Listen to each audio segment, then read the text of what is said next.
Last week, a friend from Calvary delivered me some donuts. Did I say she's a good friend? And any friend who delivers donuts can almost always have a hug. So while she was delivering the donuts, she said, Dan, last week I was listening to a preacher on the radio, and I thought for sure it was you. He was saying, just imagine that Jesus lived in your house. That's kind of been a theme lately. What would that be like if Jesus lived in your house? If you had a migraine, he'd come over and touch your forehead and you'd feel all better. And if your dog died, he'd come over and place a hand on your dog and bring Rover back to life. And if your cat died, he would help you bury it. Thank you, Joyce. That one has absolutely nothing to do with the message this weekend other than the fact that it made me laugh. And it's good to laugh. If you were with us a bit ago, you know it's good to laugh. I love to laugh at church. Ask people to describe church, and often the words that come to mind are boring and irrelevant and boring. I mean, when's the last time you heard, hey, I'm going to have a great party at my house this weekend? Man, I'm inviting a group of pastors and their closest friends. When I was a kid, I said it all the time. I don't want to go to church. It's boring. But here's the deal. Jesus often said that the kingdom of heaven is like a party, a celebration, a factory of joy. And Christ calls us to live a life that invites people to the party. And I wonder if our most urgent message isn't simply, don't miss the party. Don't miss the party. I'm so glad that you're connecting with us this week, wherever you find yourself and however you found us. And for those of you who sent me an email last week, man, thank you. Reading them was one of the highlights of my week. Darlene from Smicksburg, and Earl from Kansas, and Steve from Grass Valley, California, Carolyn from North Carolina, Gina from Florida, Nick from Boston. I spent time praying for you this week, asking God to pour joy, His joy into your heart, praying that God would amaze you as only He can do. I'm praying for you the same thing that I'm praying for the whole Calvary family, all of you connecting, that we just don't miss the party.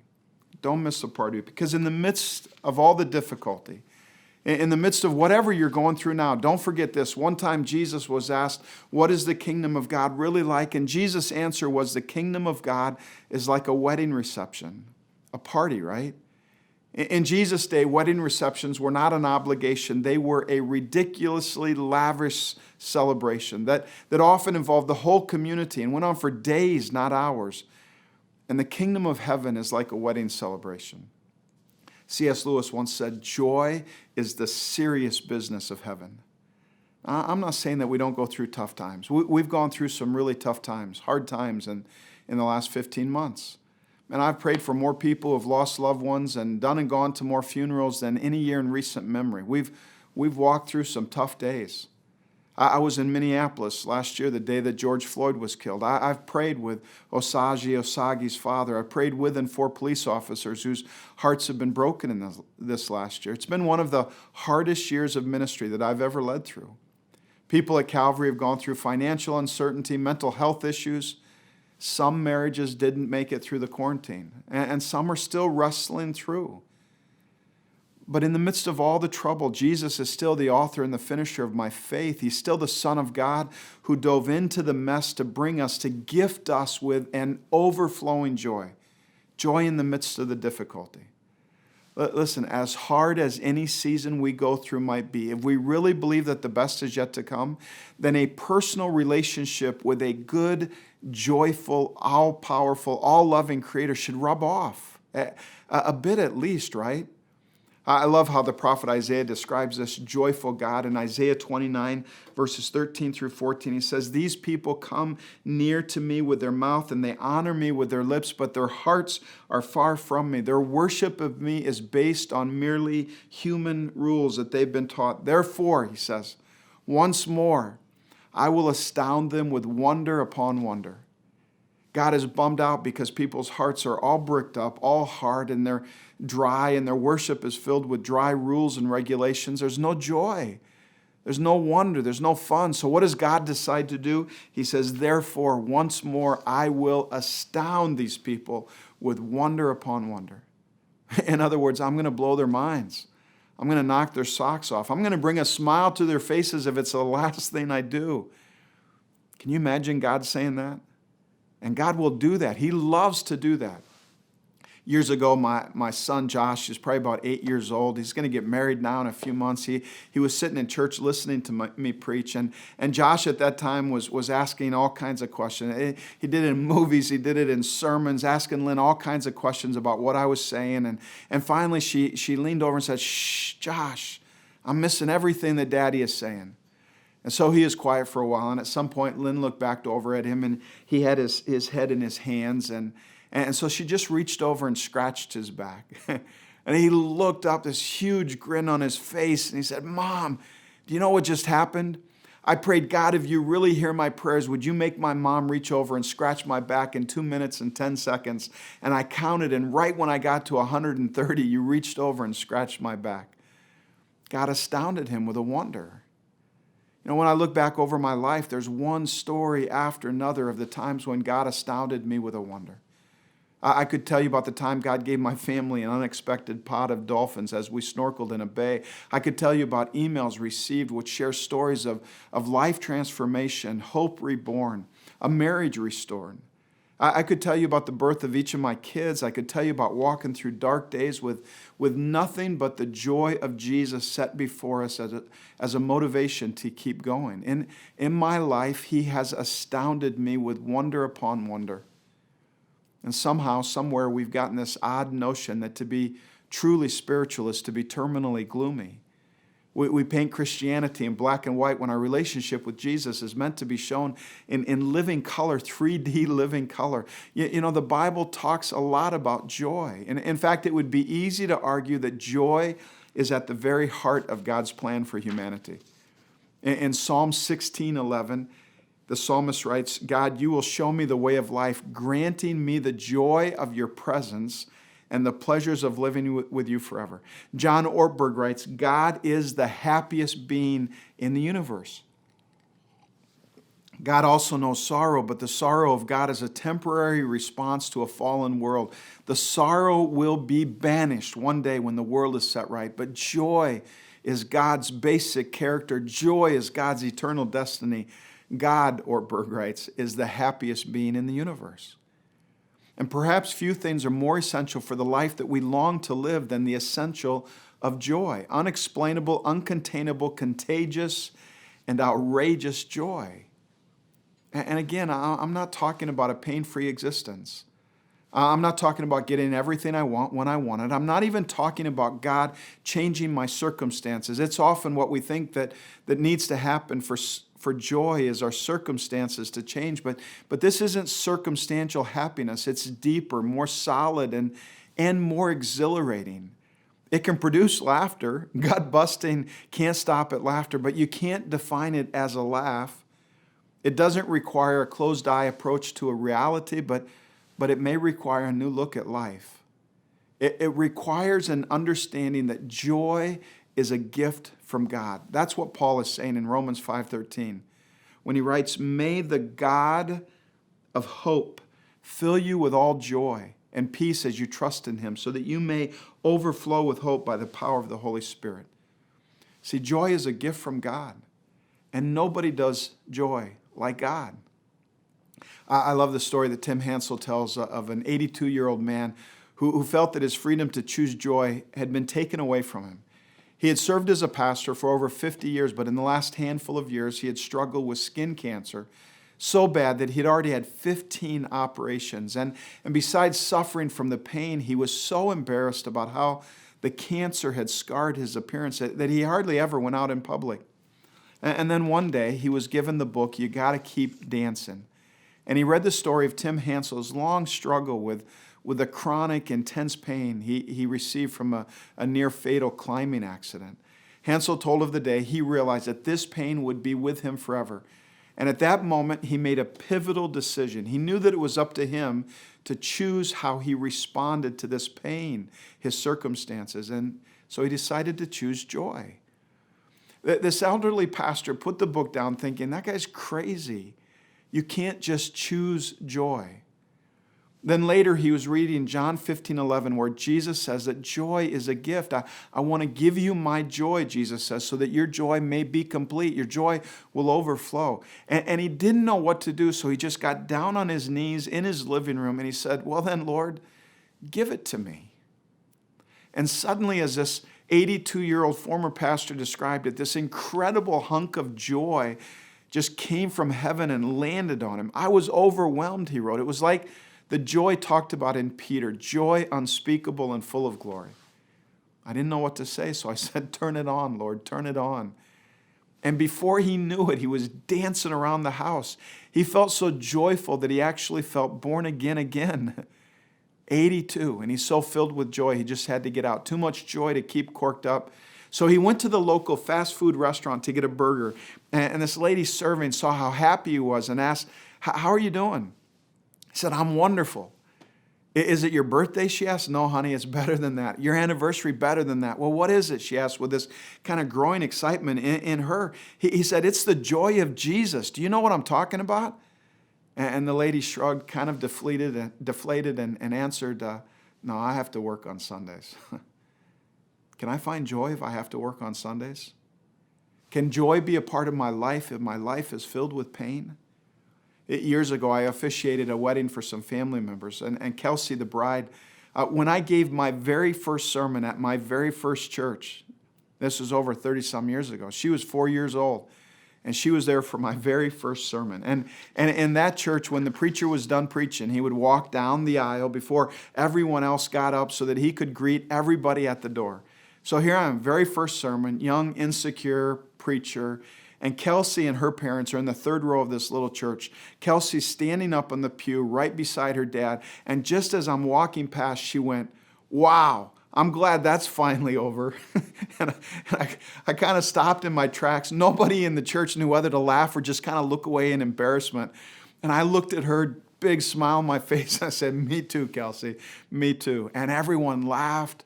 And there was joy. And so I loved standing at the front of the aisle and watching this young man's face as he watched Kelsey coming down the aisle. The joy was just leaking out his eyes, leaking out his smile.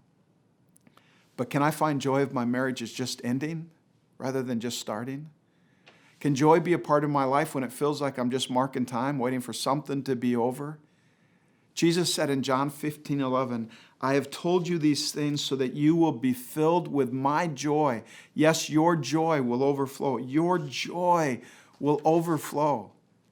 Ask yourself, when is the last time I had a joy flood? You know, we get floods in our basements and floods at the beach, floods from hurricanes, but when is the last time you had a joy flood, overflowing joy, like you just can't keep it in? And if you know the life circumstance of Jesus' followers at the time that Jesus made that promise about overflowing joy, you know that it was not a pain-free, trouble-free season. It was a time that was filled with trouble. Can we have overflowing joy in times of great trouble? Only if it's a gift. Only if there's a source of joy that runs deeper than our circumstances. Only if the best is yet to come. And joy is just a deposit, a taste of the best that's yet to come. So we're looking today at Jesus' very first miracle in John chapter 2. If you have your Bibles, you can turn there.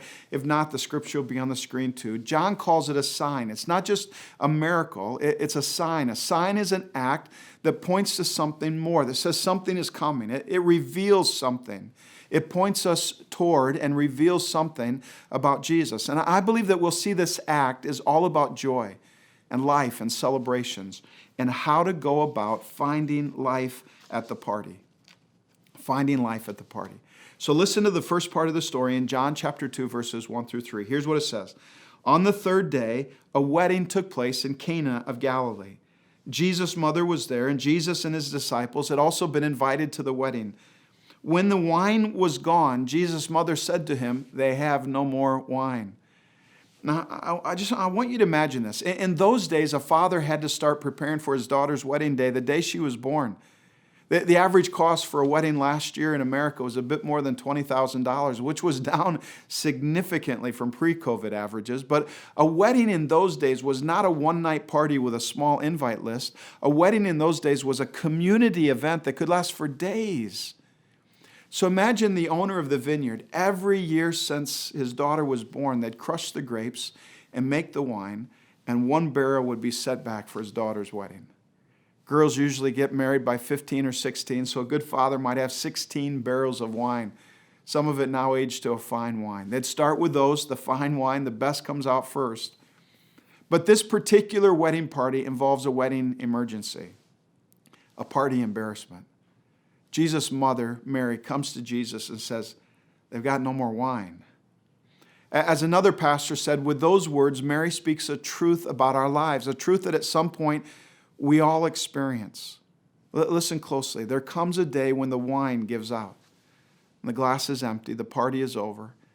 And on that day, life seems empty and dry. There's no vibrancy. There's no vitality. There's no flourishing or thriving. The bouquet of life is absent, and we're living less than fully alive. Jesus compared the kingdom of heaven to a wedding party. But even beyond that, biblically, all through the Old Testament, especially the prophet Isaiah, the image of wine brings to mind the joy and abundance of life with God. The Bible clearly critiques the misuse of wine, but the prophet Isaiah tells us that one of the marks of the Messiah is that he'll rescue us from hardship and provide for us a feast full of rich food and well-aged wine. In other words, in the midst of our difficulty, he will provide joy.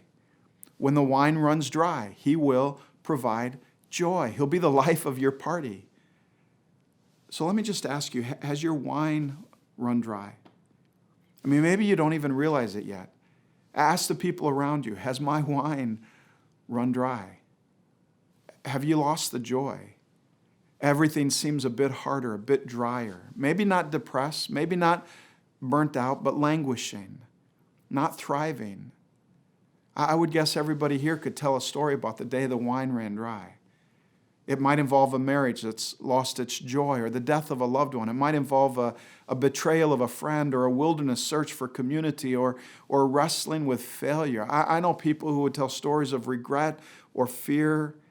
And some don't even know the story. They just have this indescribable longing for an unnamed something more, when in reality, the wine has run dry. You know what? In my youth, I thought that when the wine ran dry, I could always fill my cup on my own. Just work harder, think smarter, laugh louder, be first more often, achieve more, get recognition, vindication, success. These last few years, especially these last few months, I've discovered that the wine running dry is less about my circumstances, less about what I can do, and more about my heart. The cure isn't found in the illusion of my self-sufficiency, but in the reality of God's gracious provision. See, I found that there's no need for a miracle till the wine runs out. And in that way, perhaps running out of wine, man, maybe that's a good thing. We're all looking for a miracle. Everybody wants to be part of a miracle, but every miracle starts with a problem. We don't even ask God for a miracle until we realize that we can't fill our own cup. See, the first step to finding joy may be to admit that the wine has run dry and we can't fill it back up. We can't bring it back. We can't make it work. Can't fill it up, at least not on my own. So Mary goes to Jesus. Jesus, the wine has run dry. And the conversation continues in John 2, verses 4 and 5. Jesus says, "Woman, why do you involve me? My hour has not yet come." But his mother said to the servants, "Do whatever he tells you."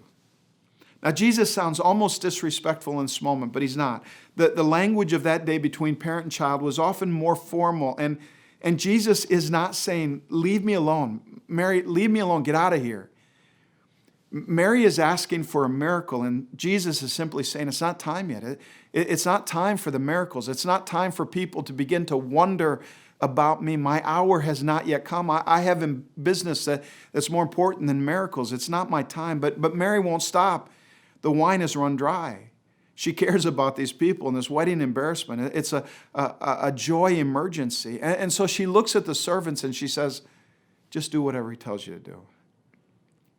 Here's another principle, and this one is so key. If we want joy, if we want to live our one and only life overflowing with joy, a flood of joy, don't miss this principle. When the wine is run dry and you come to Jesus, we can ask for anything as long as we are willing to surrender everything. Mary told the servants, just do whatever he tells you to do. Are you willing to do whatever he tells you to do? See, this is an issue of surrender. Am I willing to surrender control? Am I willing to surrender leadership, my ideas, my agenda? When we ask for a miracle, we honor God's hand by the size of our request, but we honor His heart by our willingness to do whatever He asks. Do you trust Him? Ask yourself, what am I willing to surrender for joy? And surrender is key because ultimately surrender is the stairway that brings us deeper into relationship with Jesus. And it's His presence, not the actual miracle. It's His presence that brings joy. Do whatever He says. Mary comes with her request, but she leaves it in Jesus' hands. She trusts His heart. In this moment, she is surrendered. We can ask for anything as long as we're willing to surrender everything. Ask whatever you want as long as you're willing to do whatever He asks. Willing to surrender everything. Some of you know, if you've been connecting with us this last year, how God has been dealing with me in this area. First, He's just given me this deep desire for new wine in the church, a new chapter, new joy, new power, new life, new story. I've often talked about these things in terms of personal renewal and corporate revival and an awakening in our neighborhoods to the love and reality of Christ in so many different ways. It's the church that has run out of wine. And I so long to see the church filled again, bringing life and joy to neighborhoods all over the country. Back in March of 2020, Jesus started me on a surrender journey. First, in the midst of my worst night of COVID-19, I sensed God asking me to surrender control. In those moments, I was so worried about what I needed to be doing as a leader, but I couldn't because I was sick and just feeling terrible. And I just sensed God saying, be still. Surrender control. Let your hands grow slack. What you've desired, I sensed Him saying, what you've desired, I'm doing. But only if you surrender control. Soon after that, He wasn't done. It was a second area of surrender. He said, Dan, I want you to surrender the crowds. Man, that's kind of what I've lived for. What I've measured for success is how large is the crowd at Calvary. But even then there was more. The trifecta was, Dan, I want you to surrender your voice. And I'm still trying to figure out what that one means. But all I know is that He's asked this leader, preacher, church builder to surrender control, surrender the crowds, and surrender my voice. And I'm just thinking, other than my family, what else do I really have? What would it mean for you to be willing to ask Him for anything but surrender to Him in everything? The story continues in John 2, verses 6 through 10. It says, nearby stood 6 stone water jars, the kind used by Jews for the ceremonial washing, each holding from 20 to 30 gallons. Jesus said to the servants, fill the jars with water. So they filled them to the very brim. And then He told them, now draw some out and take it to the master of the banquet. They did so, and the master of the banquet tasted the water that had been turned into wine. He didn't realize where it had come from, though the servants who had drawn the water knew. And then He called the bridegroom aside. He said, everyone brings out the choice wine, the fine wine first, and then the cheaper wine after the guests have had too much to drink. But you have saved the best till now. 6 stone water jars holding about 150 gallons of water. And when the master of the banquet gives it the taste test, he realized that what they thought was good wine in the beginning is nothing compared to the wine bottled under Christ's label. And this is both a miracle of quantity and quality. 150 gallons is about 768 bottles of fine wine. Hashtag OMG, so much and so good. But remember, this is not just a miracle, it's a sign.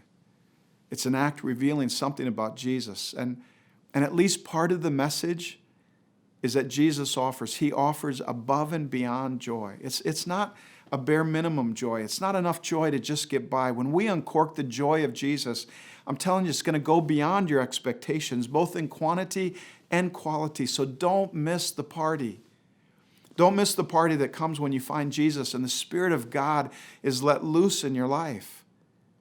If you believe in Jesus, you will get so full of life that barrels of joy will gush out from you. And Jesus loved life and He was filled with joy. Can you even imagine Jesus making 768 bottles of wine without a little bit of a joy twinkle in His eye? I got to tell you, when Jesus walked the earth, And he knew how to party. And don't hear what I'm not saying. Some of you have been going to parties where the alcohol has flowed freely, but the wine of your heart has run dry. You went looking for life. You pour every moment into what you do looking for life. You make decisions because you're looking for life. But listen, Jesus didn't go to parties looking for life. Wherever he was, there was a party because he had life to give. He has life to give, and he gives life and joy to everyone who asks. Even in the most difficult of times, there's joy. John closes his story with these words in verse 11. John 2:11, what Jesus did here in Cana of Galilee was the first of the signs through which he revealed his glory, and his disciples believed in him. He revealed his glory. The first of the signs where he revealed his glory, the glory to come. He revealed that he is the joy giver. And honestly, the question for you is, do I believe in him? Like the disciples, do I believe in him? And am I ready for new wine? You know, each one of us, every person listening to this, each one of you, all of us, we're in one of three camps. Either you've gone through difficult times, or you're going through difficult times, or difficult times are coming. None of us are going to miss them. In the days to come, Jesus' friends would go through such trouble, heart-wrenching, soul-stretching, friendship-breaking times. But in the midst of it all, you read the book of Acts and you find them singing in prison and forgiving while being beaten, generously sacrificing for those who persecuted them while living with this deep, deep, deep joy. And sometimes that joy, sometimes that new wine, it comes from a water into wine miracle. But you know this is true. More often it comes in the very, you know how wine is made, in the very stomping, crushing, pressing process. Madeleine L'Engle once said, I don't envy those who have never known pain, physical or spiritual, because I strongly suspect that the capacity for pain and the capacity for joy are equal. Only those who have suffered great pain are able to know equally great joy. All I know is that joy is one of our most powerful connectors to the presence of God. God created us for joy, and our problem is not that our desire for joy is too weak. It's that our pursuit of joy is found in things that at best brings momentary happiness. You know, I believe, I hope deep in my heart, I'm expectant that Jesus is bringing his church right now through a transition, that you and I are headed into a next new chapter, new wine. But it may take some crushing, some pressing. It'll definitely take surrender. So listen to this song. And as you listen to the song, ask God for some new wine. Ask God for some joy. Both for you personally, for your home, for your family, for our church, for our communities. Say, God, no matter what it takes, no matter what I have to surrender, would you fill us up? Would you fill us up?